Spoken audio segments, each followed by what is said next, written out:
Y no sé, sinceramente, qué puede hacer por nosotros la OEA, porque problemas similares, guardando las distancias, ocurren en cada uno de los países a quienes los miembros de esta delegación representan. Tenemos la programación de las reuniones del día de hoy de esta misión de la OEA. A las 8 es la reunión con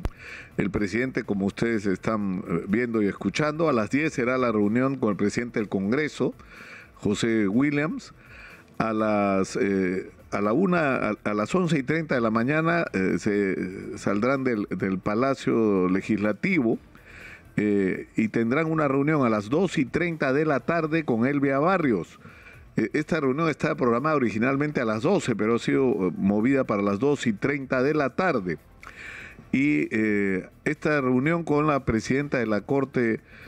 Suprema de Justicia está programada para que dure hasta las 4, y a partir de esa hora lo que van a hacer es reuniones con representantes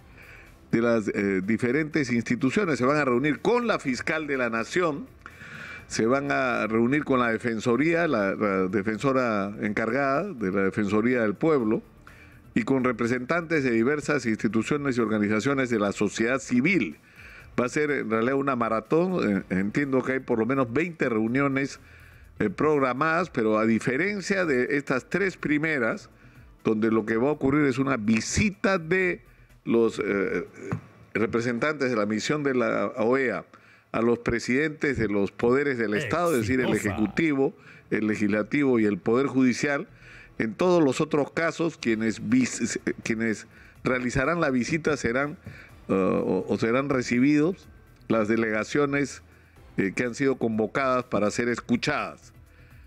Acá hay que decir algo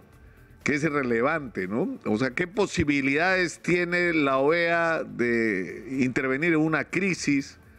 que ha significado, en realidad no la crisis inmediata, que ha implicado que el presidente Castillo pida la aplicación de la Carta Democrática de la OEA, porque él sostiene que su gobierno está siendo amenazado por un golpe de Estado encubierto?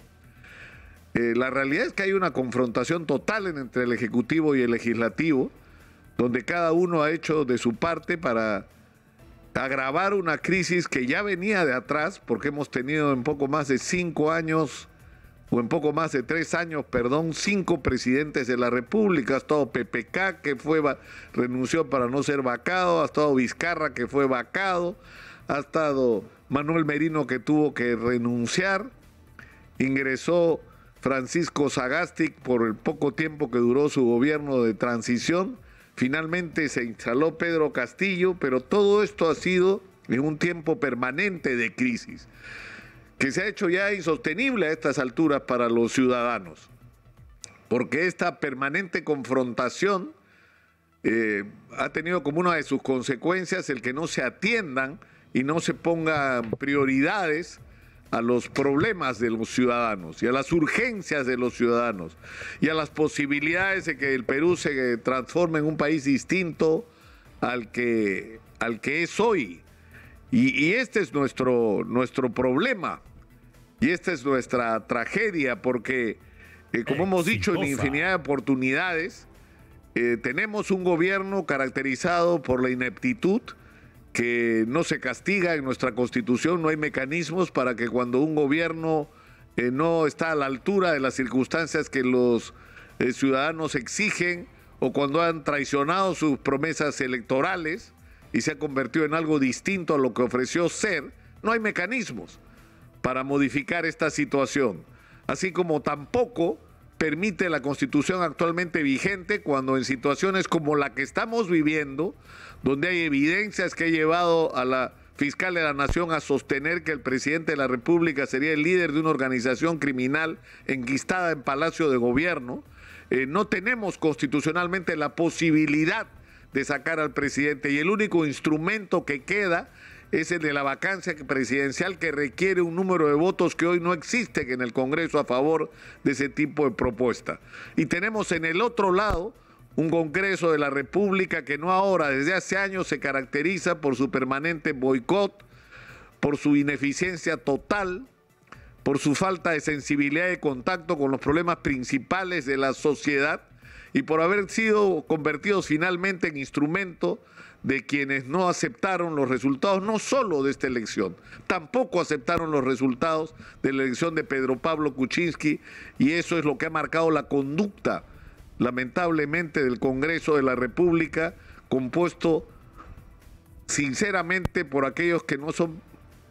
los mejores representantes de la sociedad peruana. Y el espectáculo que hemos visto en los últimos meses es la principal prueba de lo que estoy afirmando. La situación es muy compleja. La fiscal de la Nación considera que para enfrentar el problema que tenemos con el presidente de la República y considerando que el artículo 117 de la Constitución no permite vacarlo, o no permite acusarlo, tenemos sin embargo el amparo de la Convención Internacional de las Naciones Unidas contra la Corrupción,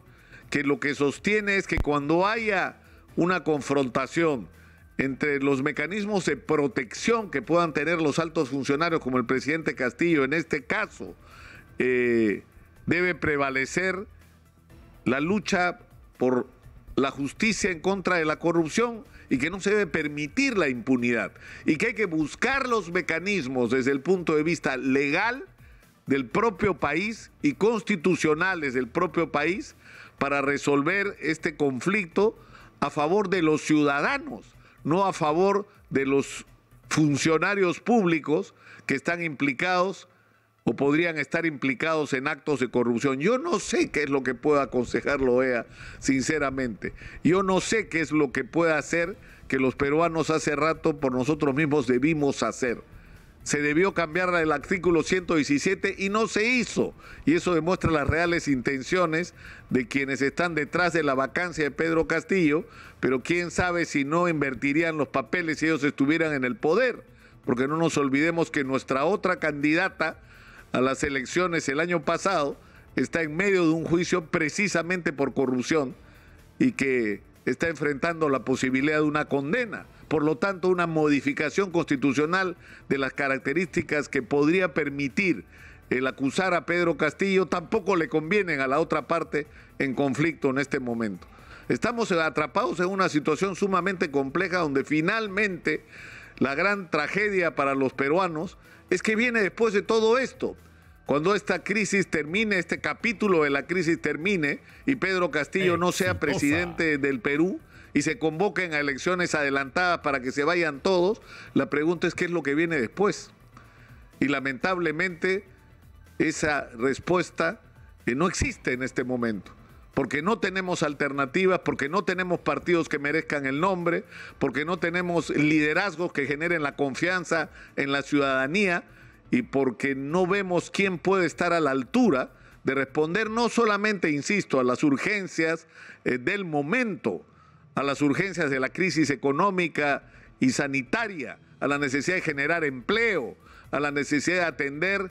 los retrasos y las enormes brechas que hay en educación, en salud, en infraestructura, sino además un liderazgo que esté a la altura de responder a la enorme posibilidad que tiene el Perú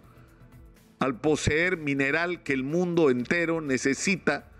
para la modificación de la matriz energética que se está produciendo en el planeta. Es decir, no solo necesitamos un liderazgo a la altura de una circunstancia de crisis, sino con la inteligencia suficiente para saber aprovechar esta extraordinaria oportunidad que la historia ha puesto delante nuestro.